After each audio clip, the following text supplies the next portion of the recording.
The Incas have always intrigued me. In particular, the legendary treasure hidden in the Andean mountains. Tons of gold that they hid from the Spanish conquistadors. Allegedly, this gold is still up there, in one of the world's most impenetrable mountain ranges.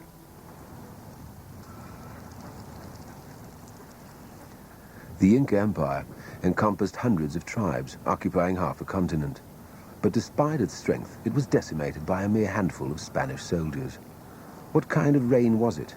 What happened up there in the Andes almost 5 centuries ago? And do all the tales about the huge treasure correlate?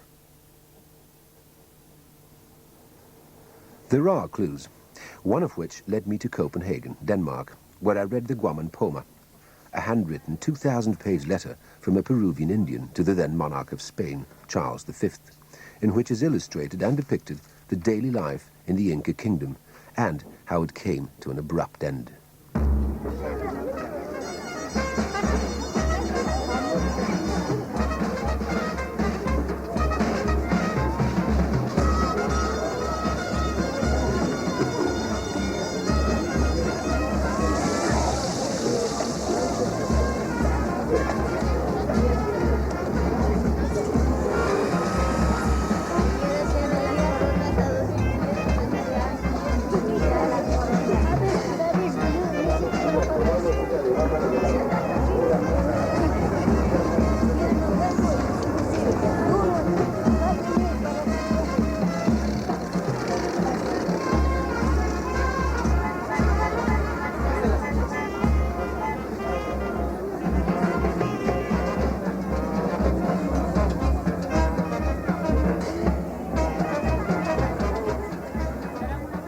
All Saints' Day in Ecuador, the living share their picnic with the dead. Roman Catholicism and traditional rituals hand in hand. The result of cultural encounters, once much bloodier and far more violent.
But there is a prelude to this historic chapter.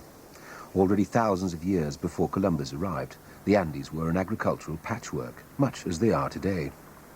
Cultures sprung forth everywhere and competed at finding the best ways to adapt to and utilize the varying soils and climes. They lived in close harmony with the Earth and cosmos. Today, we are unearthing edifices which once were solar, lunar, and space observatories, or temples, or perhaps both. Religion and daily life were one and the same.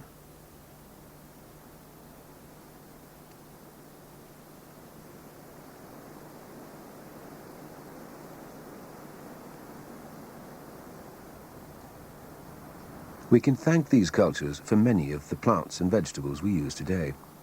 Andean Indians developed corn, and over 600 species of potatoes grew in the region when the first Spaniards arrived.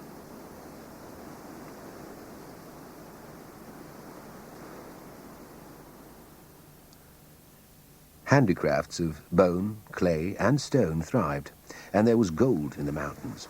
Gold certainly overabounded, but it was still a magical material, a holy one, which would eventually cause the downfall of the empire.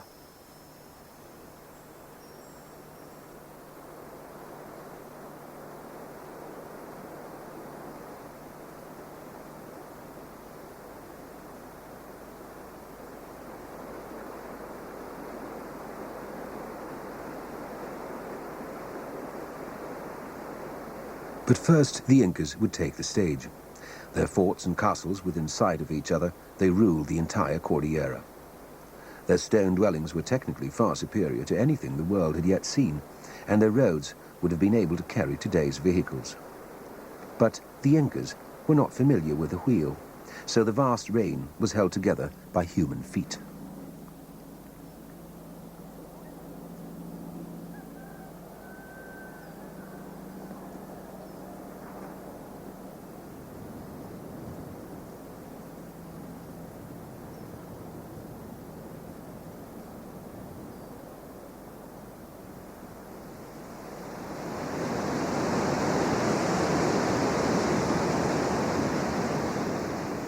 The legendary Inca culture is said to date its origins to the 12th century, when Manco Capac summoned various tribes in the vicinity of Cusco in the Peruvian highlands.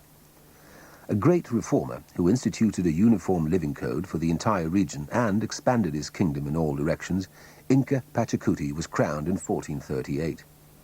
Conscription was mandatory for all males between 25 and 50 years of age. This provided the Inca with a 200,000-strong army.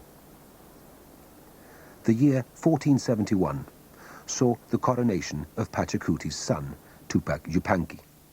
He continued to pursue his father's quest to expand the nation's boundaries, which to the north extended well into today's Ecuador. Cusco, its capital, had many resplendent temples and palaces, the loveliest of them all being the Sun Temple. It was for the most part covered with gold. We hear about whole gardens, including flowers and animals made of silver, gold, and precious gems.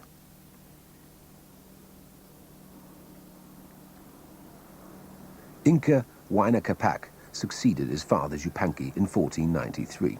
He further expanded the empire, which by then stretched over almost 3,000 miles from southern Chile to Colombia. Det här är fortet Ingapirca. Det bäst bevarade minnesmärket ifrån Inca-tiden i Ecuador. Det började byggas av Cañari-folket och användes som en militär och religiös plats. Hela området runt det här fortet var en viktig befolkningsbygd redan 2500 år innan Inca. 1493, då ser man att det har kommit en ny byggmästare. Det var Huayna Capac. Och han byggde på det här fortet fram till 1525. Och borgen här där jag sitter, det är ett minnesmärke efter honom. Det var just på den här platsen som Inca Huayna Capac var när han fick meddelandet 1524 om att främlingar hade anlänt till kusten i Manabi. Det var Francisco Pizarro som var på sin första resa. Incan tog mycket illa vid sig av det här meddelandet, för han förstod att det här var i överensstämmelse med en gammal spådom man hade om att främlingar skulle komma och överta landet. After reigning for 20 years, Huayna Capac moved from Cusco to Quito, where he built a palace and a temple whose magnificence wasn't second to those in Cusco. In 1525, he handed over his kingdom to his sons, Huáscar and Atahualpa. Upon the king's death, Huáscar was crowned Inca of Cusco. This annoyed Atahualpa, who ruled the Quito region. A few years later, a strife between the two brothers evolved into an all-out civil war, which Atahualpa's army won, under the leadership of a general named Rumiñahui.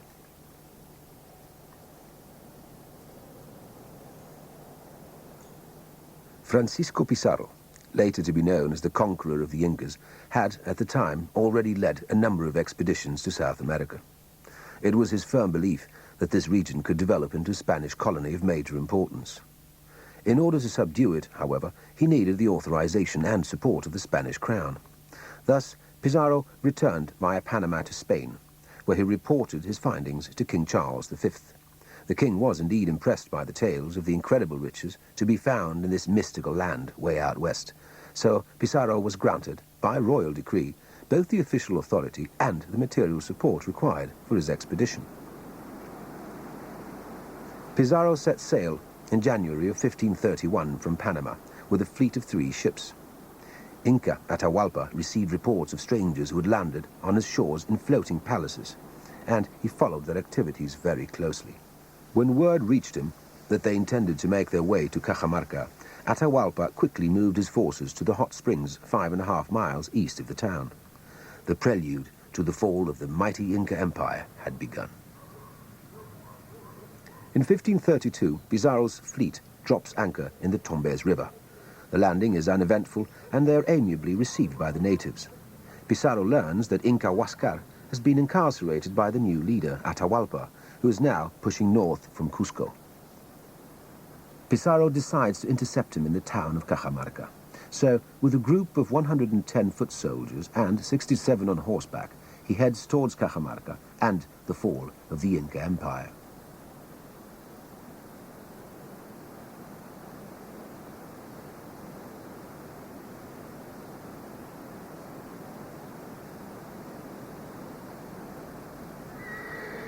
As Pizarro's troops penetrate the Andes, the terrain becomes extremely perilous. Pouring rain makes the steep, winding paths in the mountains treacherously slippery, and there are times when the men have to dismount and lead their horses past the narrow precipices.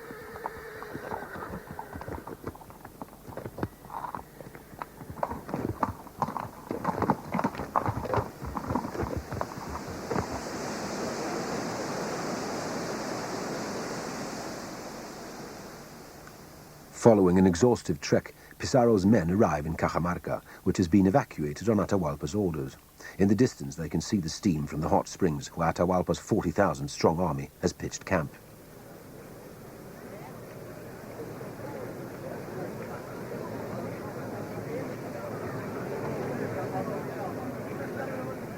Pizarro is not the least bit deterred by the presence of the huge army. He intends to capture the Inca and sends patrols up to invite Atahualpa to a meeting. After hesitating for a while, he accepts the invitation. Very much owing to the size of his army, the king feels secure, and so, with an escort of 5,000 troops, he sets off for the ominous encounter with the Spaniard. Cajamarca is now bustling with activity. Pizarro cunningly positions his cavalry in 2 buildings facing the town square, and his infantry in a 3rd. The plan is to ambush and apprehend Atahualpa before his army can react. It is November of 1532 when Inca Atahualpa makes a grand entrance into the meeting area, carried sitting on a throne sumptuously decorated with silver and gold. He is met by Valverde, a monk who reads from and waves the Spanish royal decree. An interpreter tells the king that their intent is to make him a Spanish subject. Upon hearing this, rage in his eyes, Atahualpa tears the paper out of Valverde's hand and throws it to the ground. This becomes the call to battle.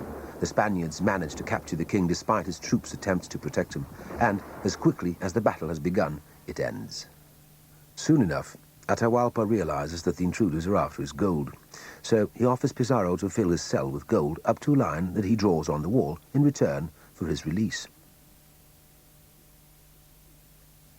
His offer is accepted, and gold from Incan temples and palaces begins to pour into Cajamarca. All the gold is melted down and divided up between the Spanish crown the officers and the soldiers. A total of 24 tons is collected, but despite their promises, the Spaniards murder Atahualpa with a garrote on July the 26th, 1533.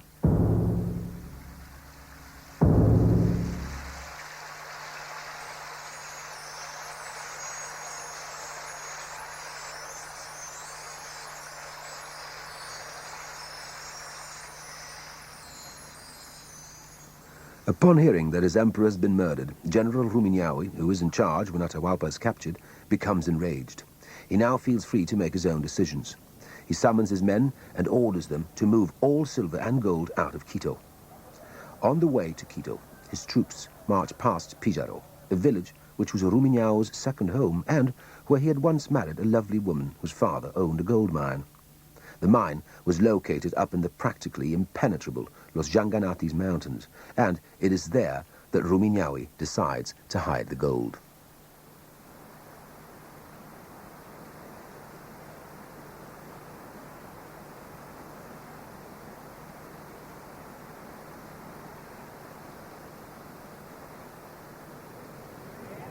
Once in Quito, priests and other officials are informed as to what has transpired. Rumiñahui's plans are immediately subject to protests. The priests cannot accept what they regard as a plundering and desecration of their temples, but the general will not budge. Palaces and temples are emptied of their riches, and those unwilling to comply with orders are executed. Then the treasures are collected and wrapped in manageable bundles. Rumiñahui selects 6,000 bearers, soldiers from his own army. Just 2 months after Atahualpa's death, the first caravan leaves Quito on a grueling trek to the south. Following the highway connecting Quito and Cusco, they turn southeast, just north of Latacunga, and head up in the high, remote mountains.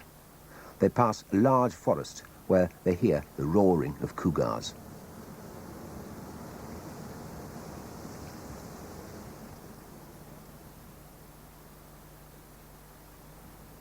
They are now at the foot of Los Llanganates, where once open trails are overgrown, making it hard for them to find their way.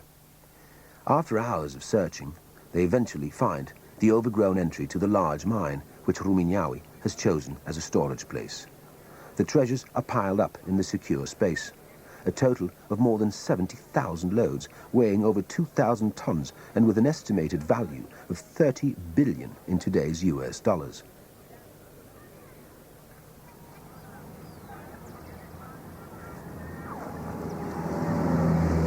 In February of 1534, the entire treasure has been concealed, and Quito is left in ruins. Rumiñahui mobilizes his troops and moves southward to occupy strategic outposts, which the Spaniards would have to pass by sooner or later. Simultaneously, the Spaniard Sebastián de Benalcázar and his men are approaching the by now mythical Kingdom of Quito.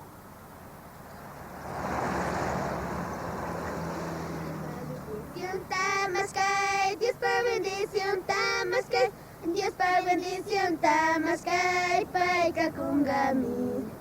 Dios par bendición tamaskai. Dios par bendición tamaskai. Dios par bendición tamaskai paika kungami. Today, the Incan language still lives on the high plateau near Tiocajas. This was where General Rumiñahui readied his forces for the crucial battle against the invaders, led by Benalcázar. The bloody battle began on the 3rd day of May in 1534 and didn't end until over 50,000 Indians lay dead. A true carnage. Det här är högplatån Tiocajas. Här låg Inca-generalen Rumiñahui med sin stora armé och väntade på det avgörande slaget mot spanjorerna. De närmar sig söderifrån, de kom ifrån Cuenca. 4 maj 1534, då skickade Benalcázar ut en spaningspatrull under ledning av Ruy Díaz. Han stötte på Rumiñahuis armé och ett slag tog sin början.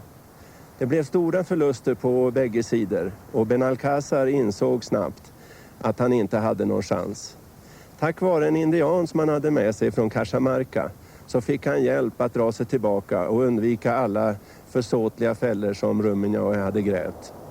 Han lyckas ta sig ner på Inca-huvudvägen och bort till sjön Colta. Där tog han sig upp sedan på bergskammarna, fortsatte färden emot Quito.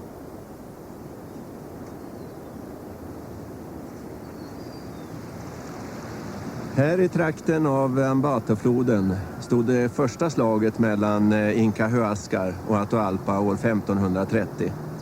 Trots att Huascar fick hjälp av indianstammen Cañares så vann Atahualpa med sin överlägsna armé. Och det var inledningen till inbördeskriget mellan bröderna. Det här övergångsstället har också en annan historisk betydelse. Det var hit spanjoren Benalcázar kom med sin trupp 1534 i juni och mötte hårt motstånd av 5000 indianer. Men den spanska överlägsenheten gjorde att slaget var över på bara någon timme. Benalcázar and his troops enter Quito on the 22nd of June 1534, only to find the city in ruins. Not a single trace is found of the immense quantities of gold he has heard so much about. Meanwhile, outside the city, Rumiñahui is poised to attack with 15,000 soldiers. The attack comes in late June and proves a disaster for the hapless Inca general. He's forced to withdraw back to Pizarro, where he meets his final fate. No one knows exactly where or when he was killed. In today's Ecuador, Rumiñahui is a legendary popular hero. Statues of him are found in many Ecuadorian cities and towns, the most captivating one being in the village of Pizarro, where a life-sized Rumiñahui points toward Los Llanganates and the hidden gold treasure.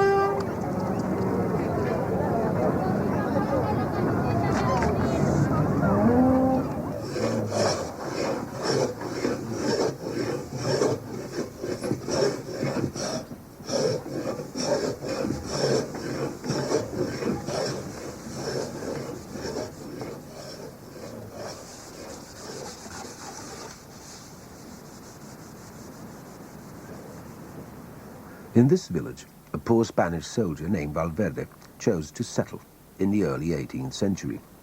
He married the daughter of an Indian chieftain, and as time went by, he became quite well-to-do. His father-in-law gave him a number of presents, various gold objects, which he said came from the treasure Rumiñahui had hidden away. Valverde learned of the whereabouts of the treasure and must have found it because he later returned to Spain an extremely wealthy man. When he died, a document was discovered, El Derrotero del Valverde, the hidden treasure of the Valverde man, which was bequeathed to the King of Spain. It was a detailed description of the treasure's location. Quote, "When you get to the village of Pizarro, find the Hacienda de Moja. You shall spend the night just above it. Then ask for the mountain called Guapa. From its summit, visibility allowing, look to the east when you have Ambato directly at your back. You will be looking at the three Llanganates mountains. These form the triangle.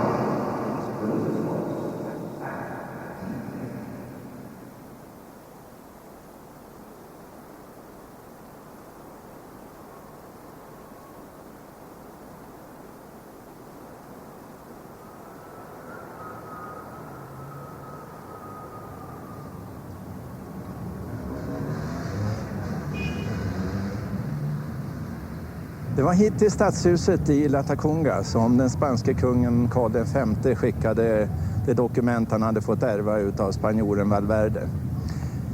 Det dokumentet, det var ju en beskrivning hur man skulle gå för att hitta skatten. 2 befattningshavare från området, den ena från Latacunga och den andra från Ambato, skickades ut på uppdraget av kungen för att leta efter skatten. Den från Latacunga, han skickade tillbaks en rapport till kungen där han medgav att han hade misslyckats och att direktiven i dokumentet inte var tillräckliga för att man skulle kunna lokalisera skatten. Back then, Valverde's document was accessible to the general public at the town archives in Latacunga. A botanist by the name of Don Atanasio Guzman researched the archives and made a number of journeys into the area. He lived on and off in Pizarro, and he drew up some very detailed maps of the region, so meticulously described by Valverde. Don Atanasio never came on to the treasure, but found compensation in several gold and silver mines, which he worked for some time. He died in 1806 when sleepwalking over a cliff in the Leto Valley.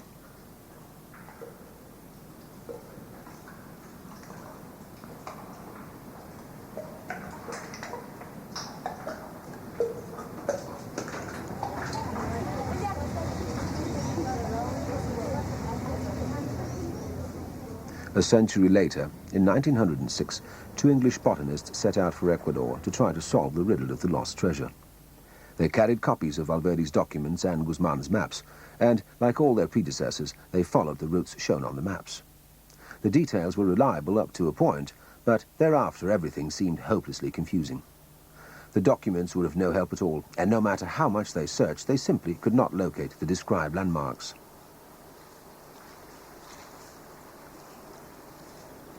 Despondent as they were, they gave up their search and headed south to take another trail out of Los Llanganates.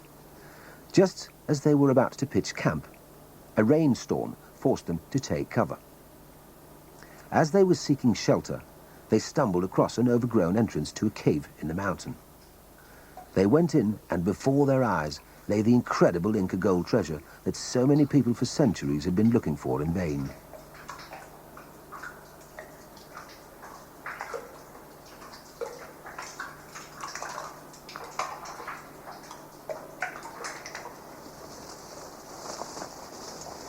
The Englishmen took 50 pounds each. They weren't able to carry more, and their regular backpacks.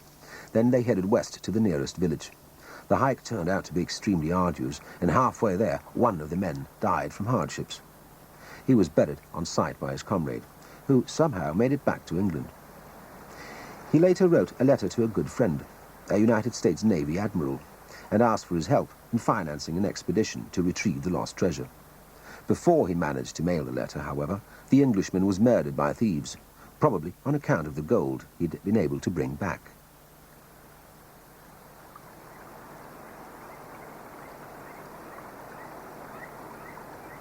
In the 1980s, the letter was traced to a retired English governor who resided in Colombia.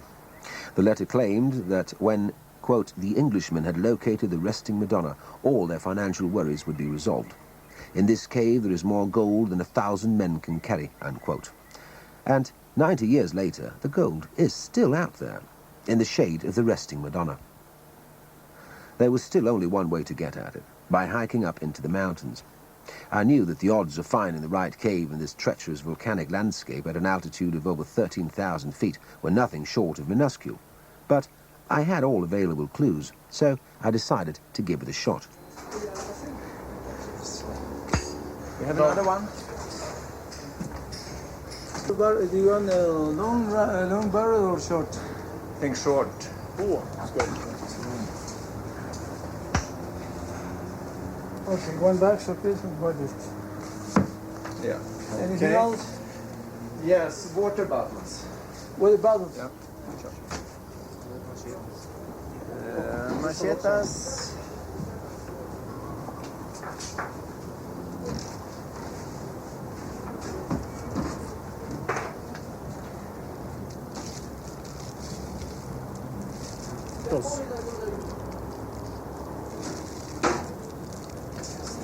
Och en stor som vi köpte.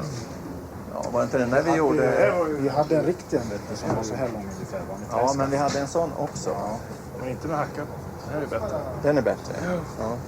När vi gör i ordning för den här latingropen. Ja. Det är precis lagom. Skitbra som man kan säga. Exakt. We had been in the air for 23 hours from Sweden to Ecuador when we touched ground in Quito, a city at an altitude of almost 9,000 feet, surrounded by even higher, majestic mountaintops. After the Spanish plundering and pillaging of the 1500s, the Spanish conquerors were quick to construct magnificent cathedrals and colonial buildings.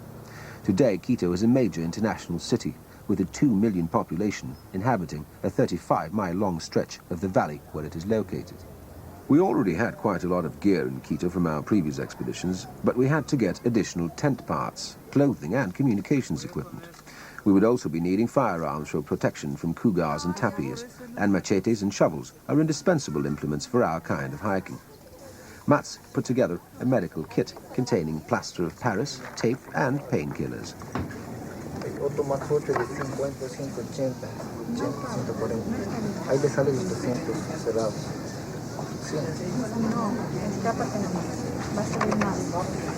Ja, men de där går sönder så innan vi kommer upp då är det bara splitter och det är lika med de där 4, 5 och 6. Då har vi 12 kilo, va? Ja, och de kostar Ja, 12. Ja. Om man inte får skörbjud nu då. Så det här kostar 16 typ. Ja, okej. Det blir bra. Ja.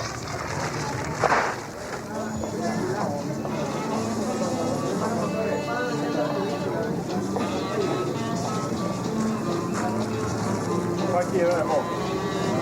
Han kommer att dö den här killen.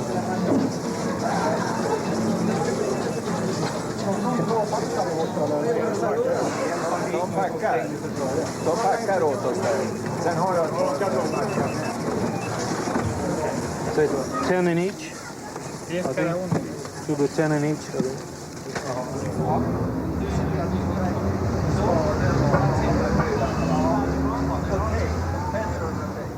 We supplemented our supplies of climbing rope from Sweden with local rope. And we needed substantial amounts of food. 6 men would want at least 3 meals a day for 35 days.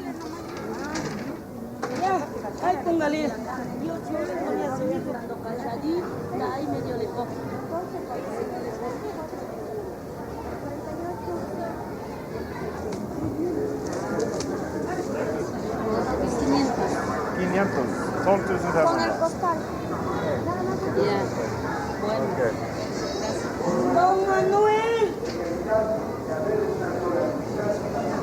Sí. Sí, de la chola, de la brecha.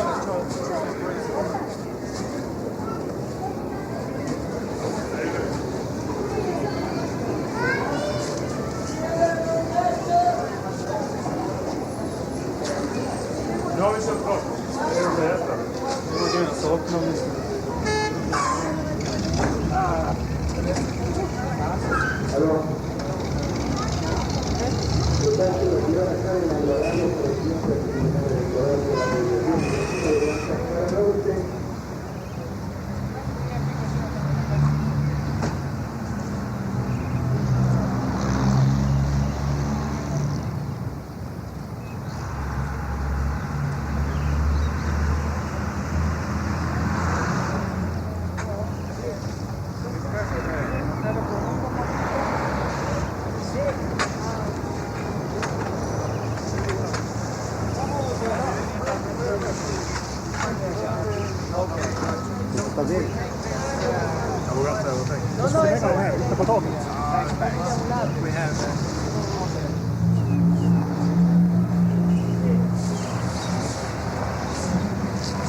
Another one.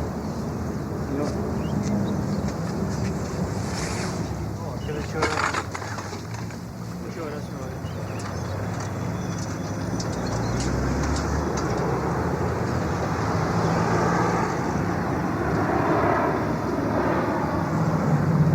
Vilken låda har du korvar i? Säg inget. Nej. Ja, 11. Den här 10 lådor du gissar på.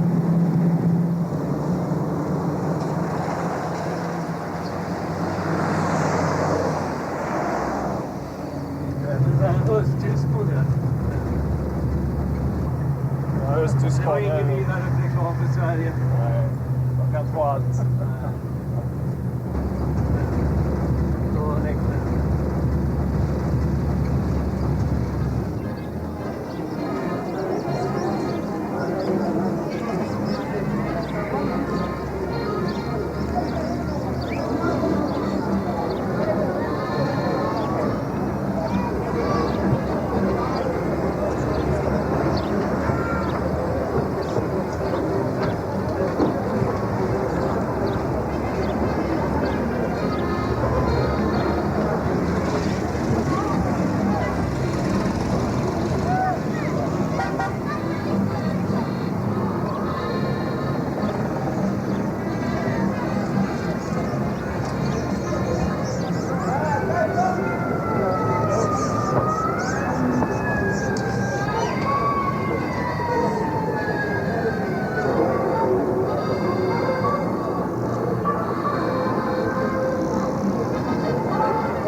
A Land Rover first took us along the Pan American Highway, then up over small cobblestone roads to the tiny village of San José de Pablo to join up with the bearers who would carry our equipment up to where we would pitch our base camp. Even though most of them were familiar with us and our expeditions, we needed to meet up one last time to decide on the number of days and bearers required to get us up to the base camp and back. La camioneta para que le suba a los 25 hombres hacia arriba, ¿no? Sí. Sí, César. El camino está mal.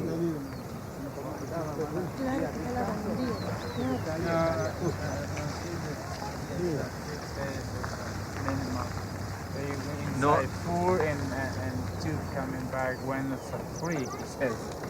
They had the workers. Estos están todos ya. Yeah. All those guys, But before, you know, we have been able to do it in 3 days in. Now I put an extra day. Al principio era para 3 días de entrada y 8 de regreso. ¿Cómo estás? Prima, ¿Qué tal? ¿tú? Bien. ¿Se acuerdan de él? Dobre no es. ¿Y se acuerdan de eso? So you say we use 4 days. We take it very slowly, so they are not working too hard. So if I pay for 5 days, 20,000 a day, I have not tried to go down on the price. And he said if it's many days, we could take the price down. Don And Silverio, it's escuchen. Dice que antes pagaban mucho menos y también hacían 3 días de entrada y solo se daba hasta 5 días. Ahora, él no está discutiendo el precio que han dicho 20 por persona, pero dice que solo paga 5 días. 5 días.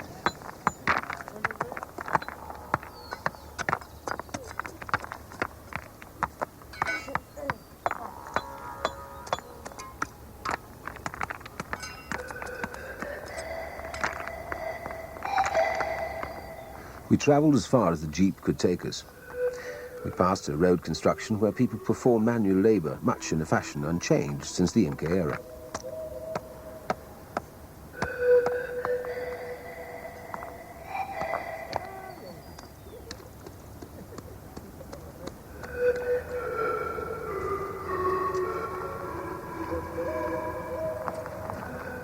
When we arrived at dusk, all we could see were the beams from the jeep's headlights. The only sounds in the dark were the croaking of frogs and the muffled roar of a far-off cougar. And all we knew was that somewhere out there, the long-lost treasure was still waiting for us.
A biting night frost lingered as the 26 bearers arrived.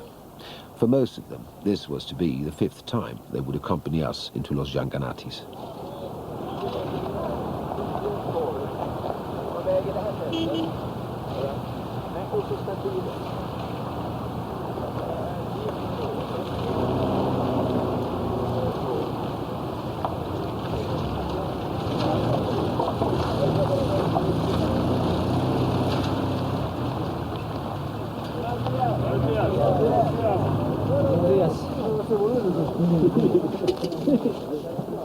We divided up the equipment as fairly as was possible, and the bearers deftly tied the packs. Each of us was to carry about 90 pounds on his back, including his own belongings.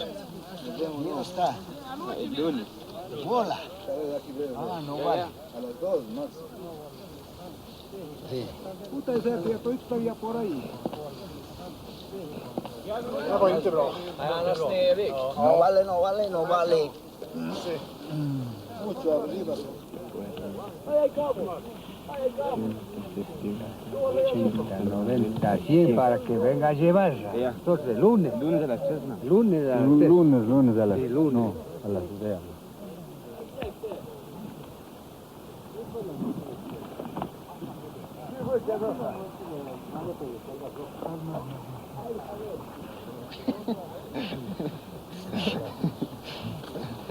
Esa gente quiere admirar. Saque el pene. Saque el pene, está despulgado.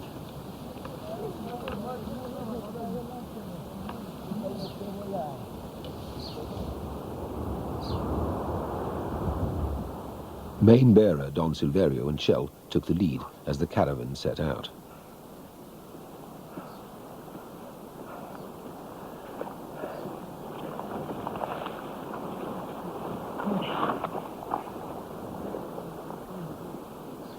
Hiking turned out to be easiest on the crests of the mountains because the grass was lower there than on the slopes where it grew 6 feet high.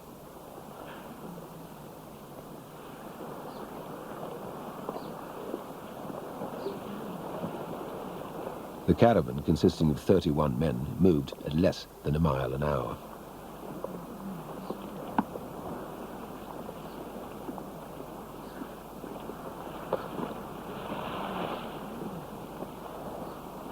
Mats and Tord picked up the rear and kept in touch with the leaders via walkie-talkies.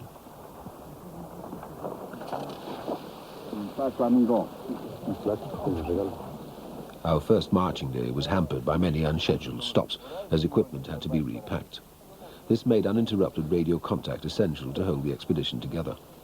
By this point, we were so high up that some men showed symptoms of altitude sickness in the form of headaches and nausea. Luckily enough, these symptoms disappeared after the first day, when our bodies had become accustomed to the height.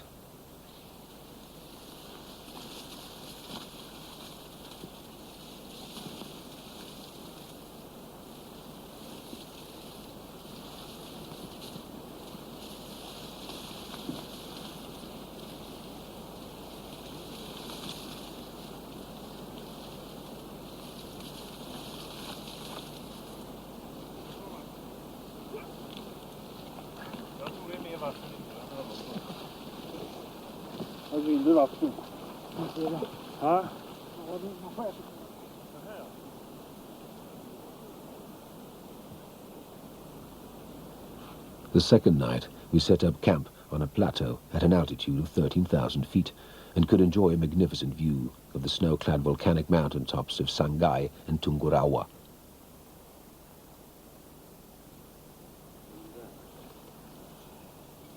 Work was distributed. Some took care of the equipment and covered it with plastic, while others built a fire and prepared supper. The bearers ate meat if the hunting had been successful. Otherwise, their food consisted of corn, rice, and bread. Esta es la que duele, pues. Sí. Ajá. La vuelta. Sí.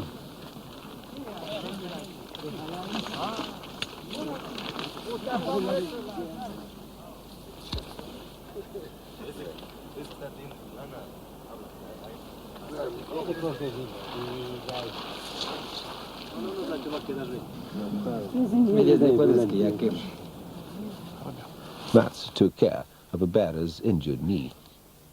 Once the wound had been dressed, the man could proceed.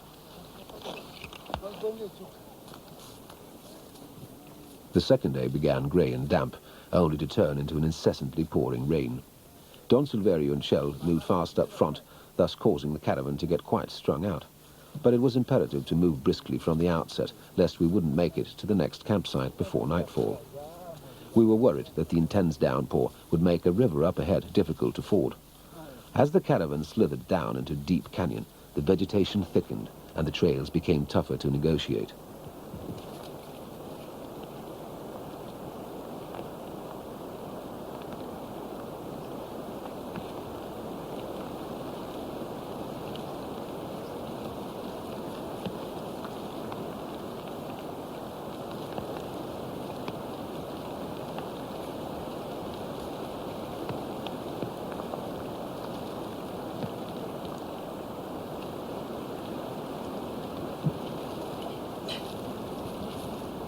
The heavy rain made everything very slippery and muddy. In the thorny and brushy bushes, our raincoats were rent and our backpacks would get stuck so that you couldn't get loose without help.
Just as we had feared, the river was very high, making certain fordings quite hazardous indeed.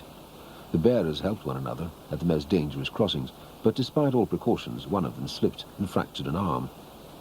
He was given a provisional splint and could continue marching.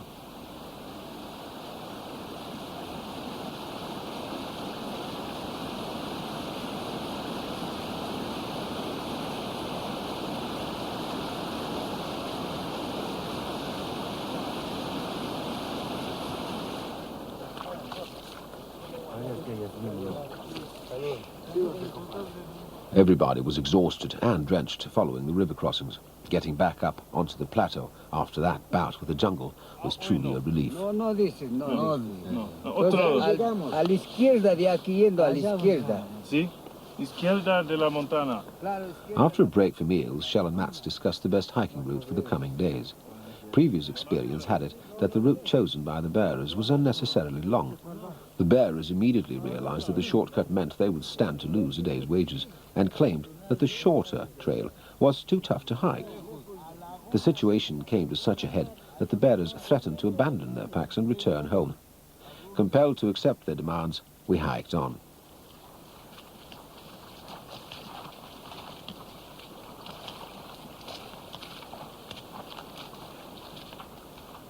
Late in the afternoon, the 15,000-foot peak of Cerro Hermoso became visible through the veil of fog. The caravan was to descend into a valley of marshes and then climb steeply back up to 14,000 feet.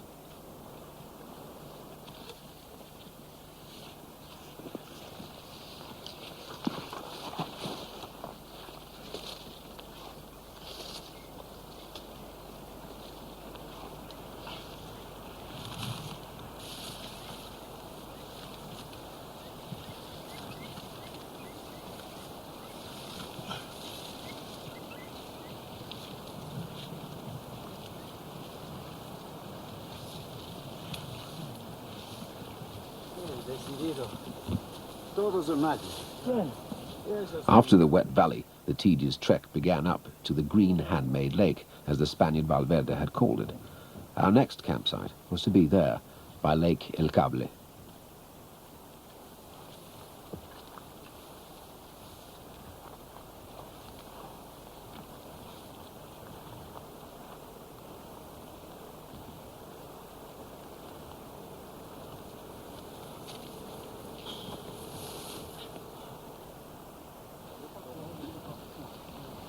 The following morning, Kjell and Tord went up the steep mountain ravine ahead of the others to scout for a possible base camp area.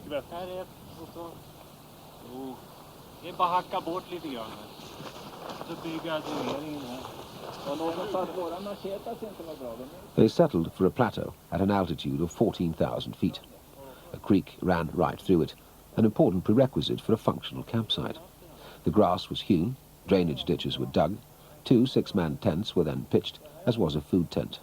3 men slept in each tent. Latrine and waste holes were dug, a power plant with a battery charger was installed, and the cooking gear was set up. Nej men du, han tar den här sen. Vi låter det här. Skit i det där. Ja. Han tar den här sen när jag är klar. Ja. Klätterrepet. Slägga, spett och grejer. Hur ska ni fästa det? Ja, vänta ska du se. Du har inte fäst den? Ja, där har du den. Jag är klar för... Vad har vi mellan ta det längre bort. Ja, det är bra. Ja. Här har du andra. Häng där lite då, får se om du ramlar ner. Så här. Släpper jag allt så sitter jag. Jag är där. Dra upp här så går det snabbare. Här går det saktare. Släpper, hänger. Är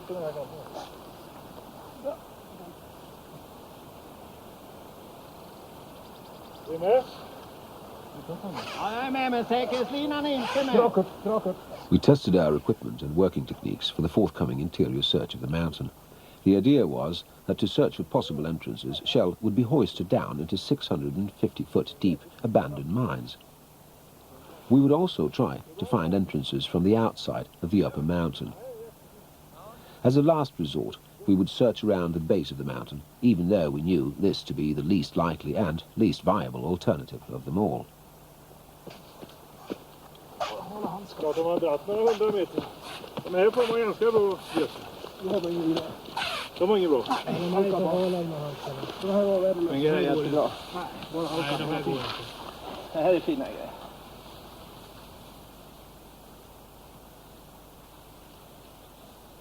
Det är varmt idag. Ja, det är kallt.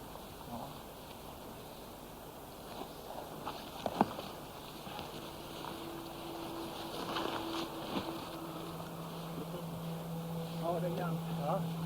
Oj. Det blir snö. Hur mindre det är för? Ja, vi snart flyttar sig.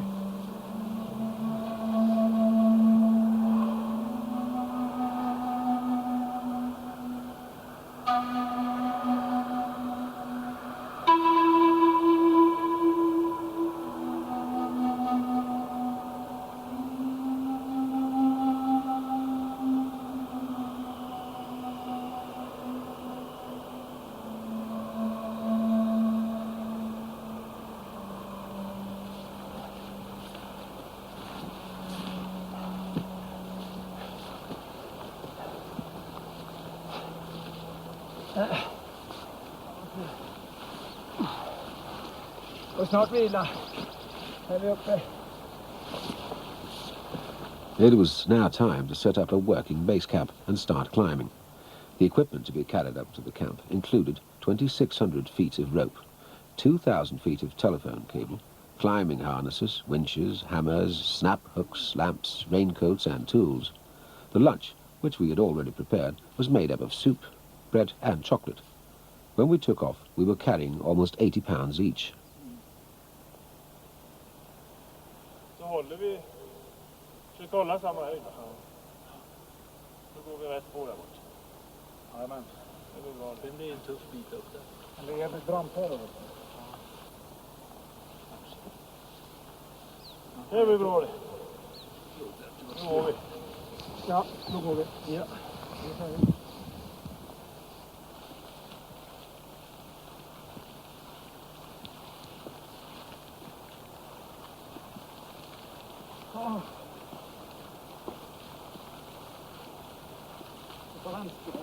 Ja, halka inte nu.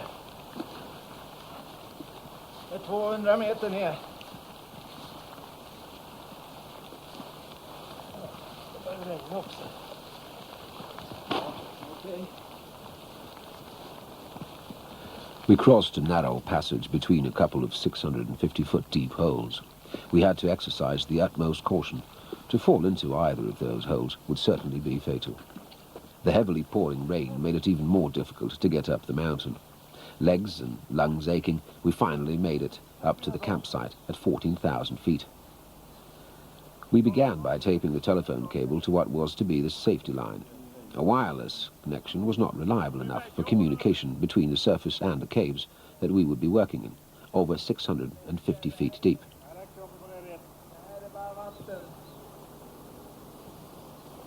Men vi kollar väl, får vi se. Ta det här först, får vi se om det går ihop.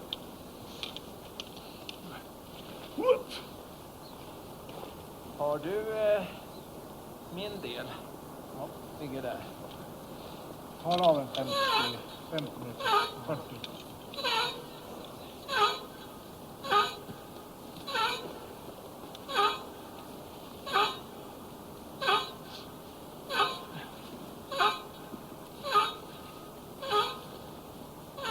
When the equipment was ready, we moved it to the hole where we were to start.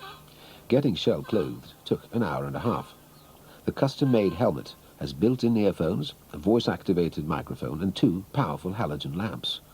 Kjell's gear, including climbing paraphernalia, tools, video recorder and stills camera, weighed well over 30 pounds.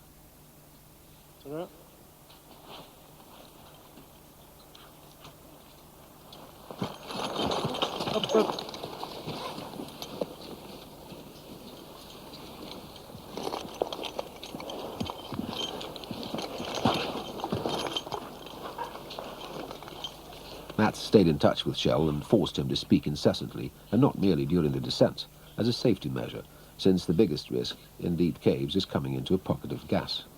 At such high altitudes we could not make use of gas masks, so our only way of knowing that Kjell was neither intoxicated nor losing consciousness was to stay in constant touch with him. Här är ju. Och brand. Öppnar det sig neråt? Ja. Så här långt. Ja, nej men nu måste han släppa säkerhetslinan.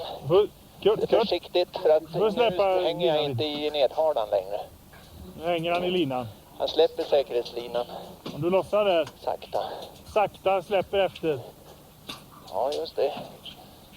Fint. Går det bra? Ja, kan han släppa lite. Hänger du i halan nu då? Ja, jag vet inte än. Den är inte spänd. Den är inte spänd. Den är inte spänd. Nu är den spänd. Det är bra. Ja, det är bra. Bra. Han måste släppa på säkerhetslinan. Släppa den lite. Sån här klack, jag måste försöka. Sitter den fast? Ja. Vänta ett tag ska vi se. Vänta ett tag då. Ja, den hänger fritt. Ja, den har fastnat. Ja. Nu har jag fått loss den. Nu är den bra. Och jag ser min själ. Jag måste sätta fast mig här.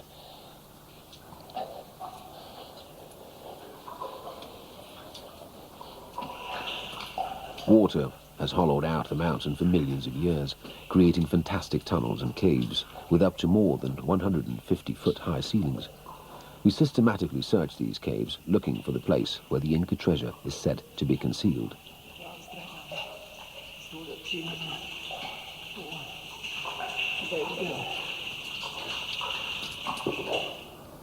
Hur högt har du till taket där då? Ja, jag vet inte. Men vi har nog inte rep att ta ner mig. Jag ser inte botten. Så det är frågan. Än så länge har vi nog en 50-60 meter av plätt i det här läget. Sen har vi den blå. Ingenting, jag fortsätter väl. Om ni bara orkar dra så fortsätter jag neråt. Nu ska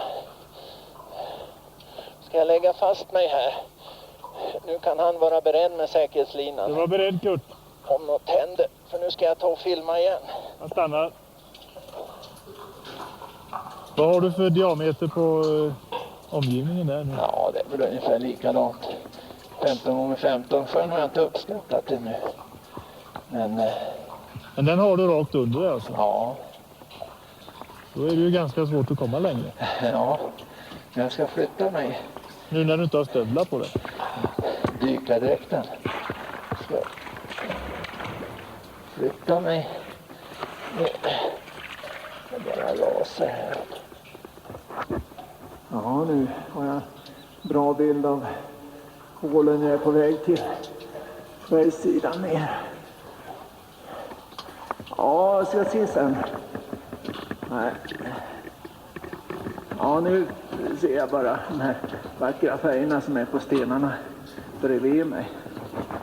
Ja, det är rostfärg och gult. En del blir vita. Så går det upp i en annan. Det har säkert varit en nedgång en gång i tiden där också. Väldigt högt. Var går den? Ja, rätt upp bara parallellt med den här gången som jag har kommit. Åt vilket håll från dig sett? Höger, vänster? Här på vänster sida av mig. Ja, varit höger hade det kunnat varit det andra, men det är det inte. Nej.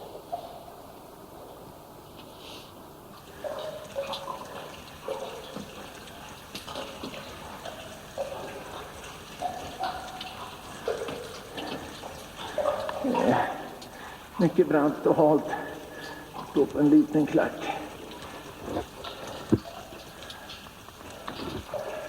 Vattnet droppar här. Det är som en svart yta bara.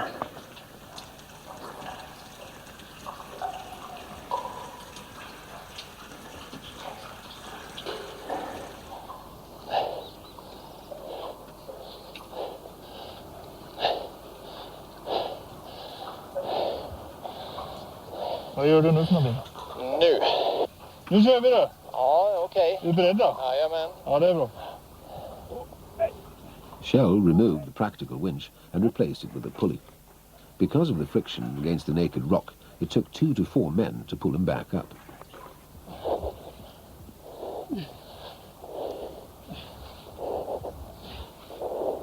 Går jag på hal mossa här? Ingenting att fästa fötterna i.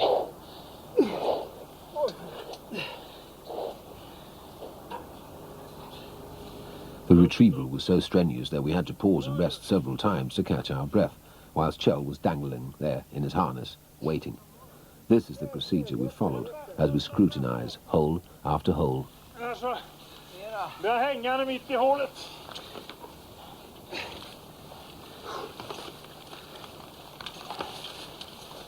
Välkommen upp! Tack. Kom lite till. Här stopp.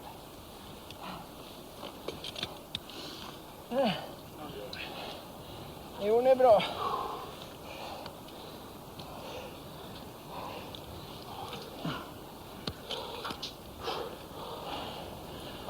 Tack för det. Oj.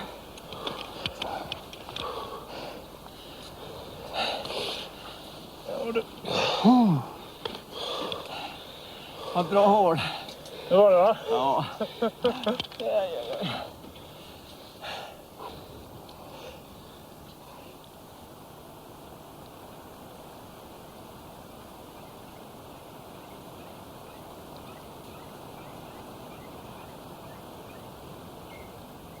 We washed clothes and dishes in the ice-cold water of the creek.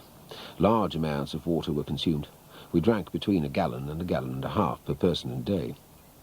2 large gas tubes provided the camp with heat and cooking energy. The power generator was used for illumination and battery charging purposes alone. Och skedar och gafflar. Det är ju märkligt det här med Pizarro och hans... Har de 150 gubbar? Ja, de har väl... Det är lite olika uppgifter på det där, men runt 180 man var det kanske. Som kommer in då bland de här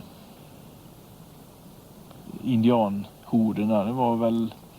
Ja, det var ju så att de kom... 10 000-tals indianer. Ja, de kom ju till Cajamarca. Och man kände till att Atahualpa då höll till vid de här varma källorna. Som finns i trakten. Pizarro det? Han visste det, ja. Och han skickade ju sin bror då, Hernando Pizarro, till Atahualpas läger. Och där sägs det då att Atahualpa hade en 40 000 man ungefär. Krigare. Och de kom med 180? Ja. Men Atahualpa han var ju mer nyfiken på de här inkräktarna, och det var väl det som gjorde att han då accepterade den här invitationen. Mm.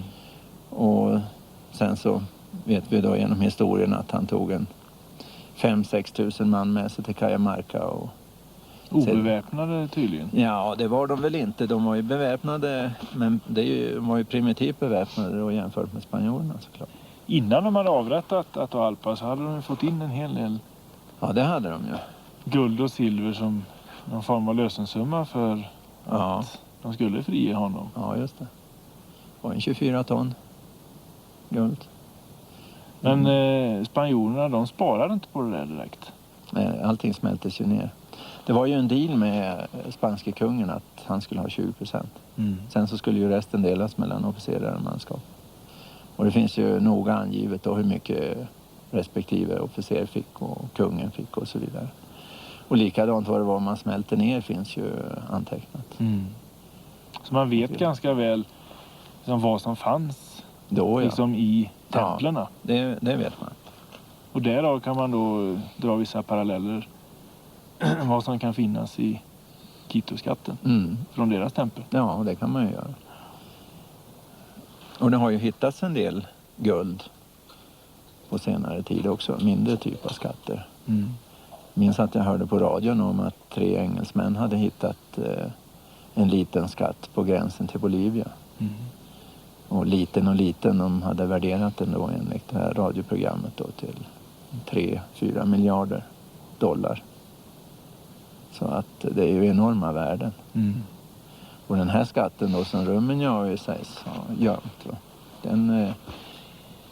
Den är ju väldigt svår att värdera. Men ska man gå efter vikter man bar och hur många man som bar och den tid man hade på sig, så pratar man ju om kanske 100 miljarder dollar.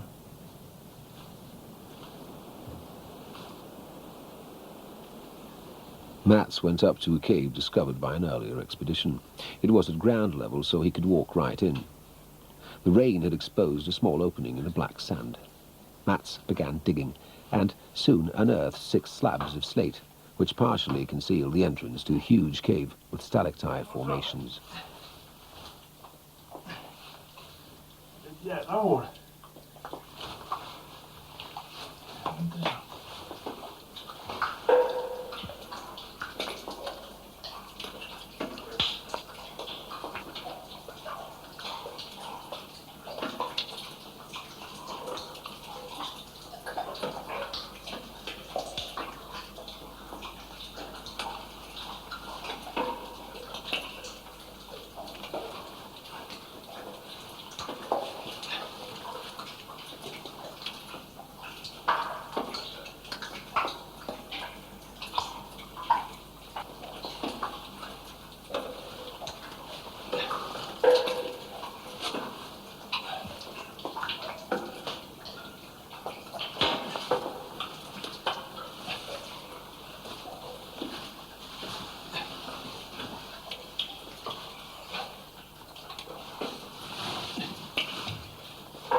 Jag ser det.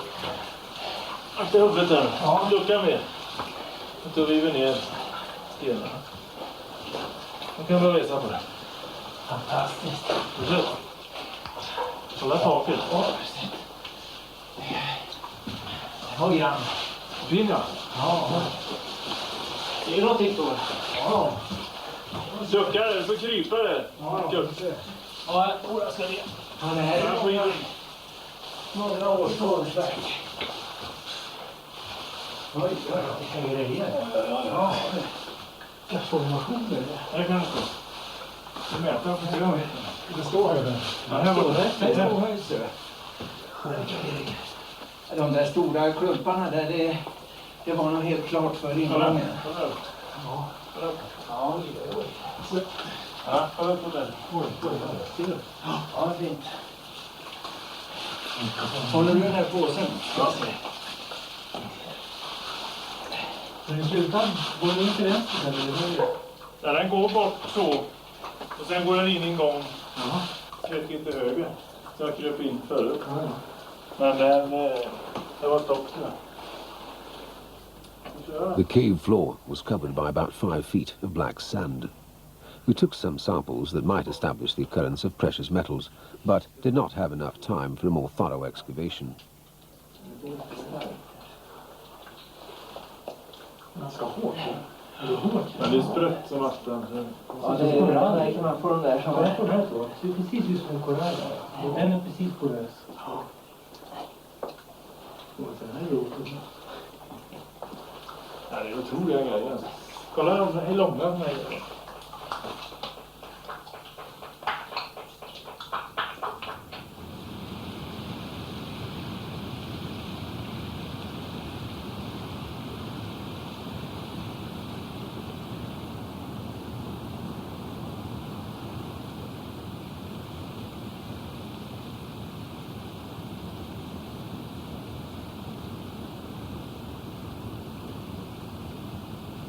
Så, då var det klart. Risotto alla Llanganates. Smaklig måltid. Our cooks were so skilled that we were under the constant impression of eating at a top-notch restaurant. Every dinner consisted of an appetizer, main course and dessert. We had wine with our meals several times a week and sometimes a liqueur with our coffee. During dinner, we would listen to Radio Sweden to stay updated on current events back home.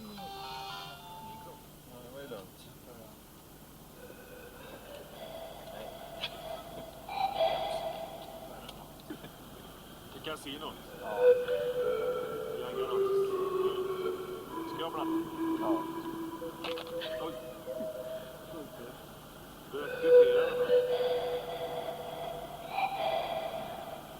Det är just det där tricket. Han har 8 grepp innan han får leken i läge. Och så 4 hästar. Jag försökte träna.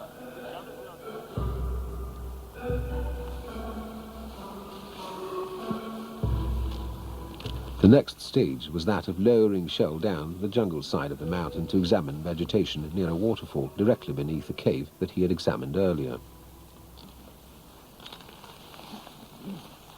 Ser du något av intresse? Ingenting, jag tänkte just rapportera det. Det var någonting. Nu löper den andra linan också. Ja, det är bra. We were still looking for the overgrown cave entrance that Valverde had described. Stopp, stopp. Stopp.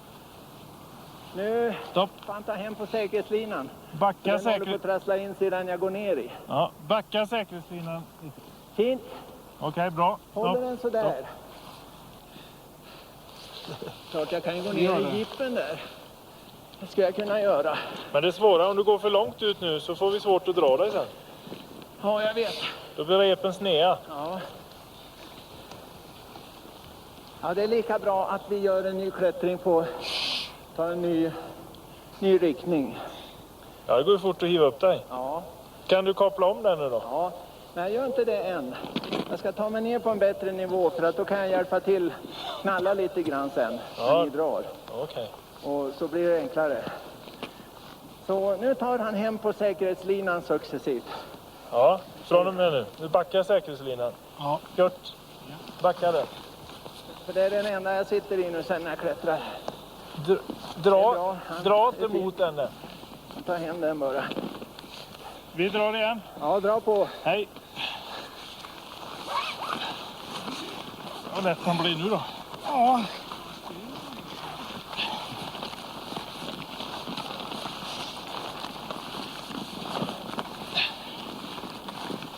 Vad händer nu då? På flätt.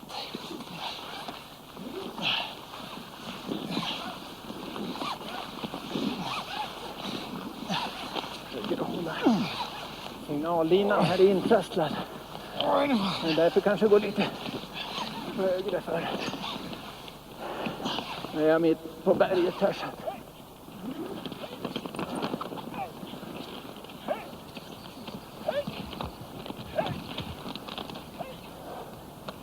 When Kjell was a mere 150 feet from the plateau, we ran out of rope, and we had to abort the operation. When we checked our supplies, it became apparent that over 650 feet of rope were missing.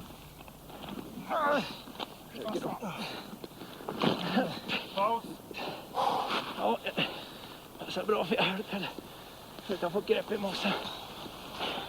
Om 15 meter går han lodrätt. Upp. Hopp.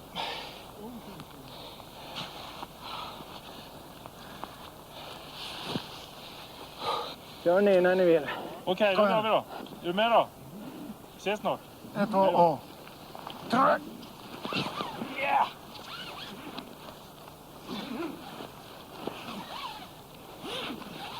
Mera. Jag skiter i det. Se till att gå här. Bra på.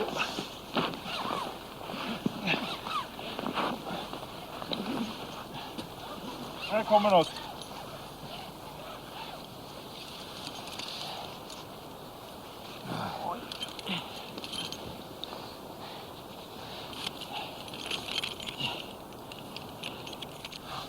The missing rope incident forced us to try to find an entrance from the jungle, from the outside of the base of the mountain. Då måste vi ner i djungeln. Ja, då slår vi läge här nere. Ja.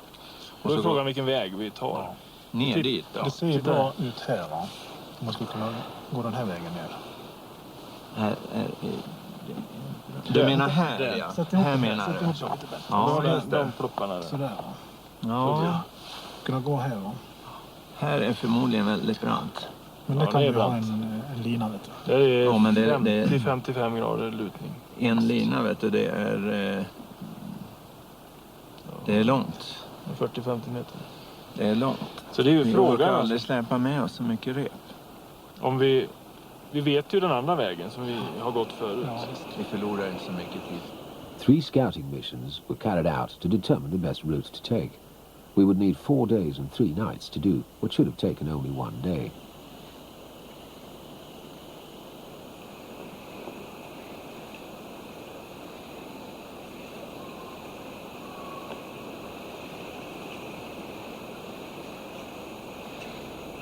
We left the film team behind and set off for the jungle, each with 55-pound backpacks.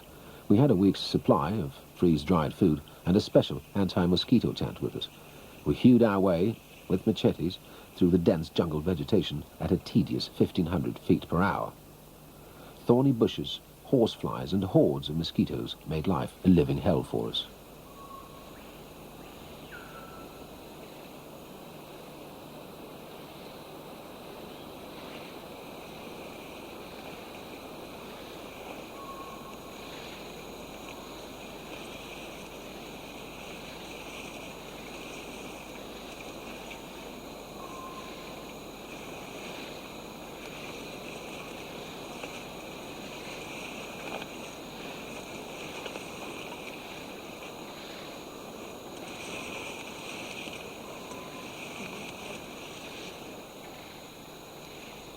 At 10,000 feet, the vegetation is much thicker than in the rainforest, owing to the Amazonas' humidity and the fact that nothing obstructs the sun from reaching the underbrush, which grows 4 to 7 feet high.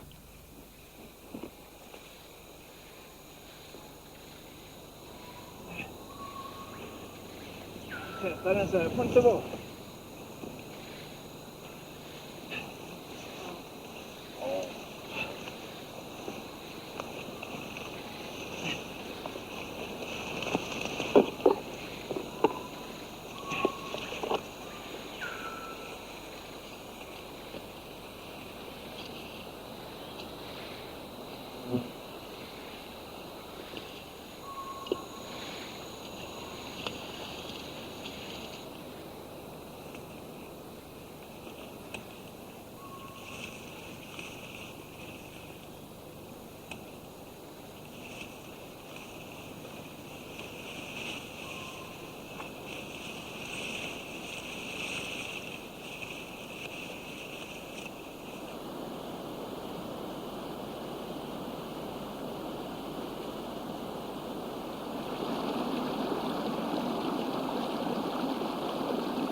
Weary and swollen after 4 days of insect bites, the group returned to the base camp.